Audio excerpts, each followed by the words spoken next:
स्तोत्र संहिता 41. रोग निवारणार्थ प्रार्थना. जो दिनांची चिंता वाहतो तो धन्य. संकटसमयी परमेश्वर त्याला मुक्त करेल. परमेश्वर त्याचे रक्षण करील व त्याचा प्राण वाचविल. भूतलावर तो सुखी होईल आणि तू त्याला त्याच्या वैऱ्यांच्या इच्छेवर सोडणार नाहीस. तो रोगाने अंथरुणास खिळला असता परमेश्वर त्याला सांभाळील. तो रोगी असता तू त्याचे अंथरुण बदलतोस. मी म्हणालो, हे परमेश्वरा, माझ्यावर कृपा कर, माझ्या जीवाला बरे कर, मी तुझ्याविरुद्ध पाप केले आहे. माझे वैरी माझ्याविरुद्ध अभद्र बोलून म्हणतात की हा केव्हा मरेल आणि ह्याचे नावगाव केव्हा नाहीसे होईल. त्यांच्यापैकी कोणी माझ्या समाचारास आला तर तो वरपांगी बोलतो. तो आपल्या मनात कुकल्पना साठवतो आणि बाहेर जाऊन त्या सांगतो. माझे सर्व द्वेष्टे मिळून माझ्याविरुद्ध कुजबूज करतात आणि माझ्या अहिताच्या मसलती योजतात.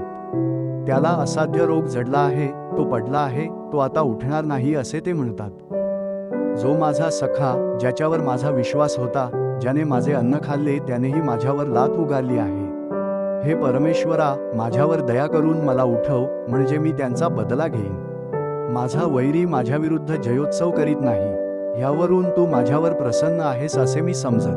मला तर तू माझ्या सात्विकपणात स्थिर राखतोस. मला तू आपल्या सन्मुख सर्व काळ ठेवतोस. इस्रायलाचा देव परमेश्वर युगानुयुग धन्यवादित आहे. आमेन. आमेन.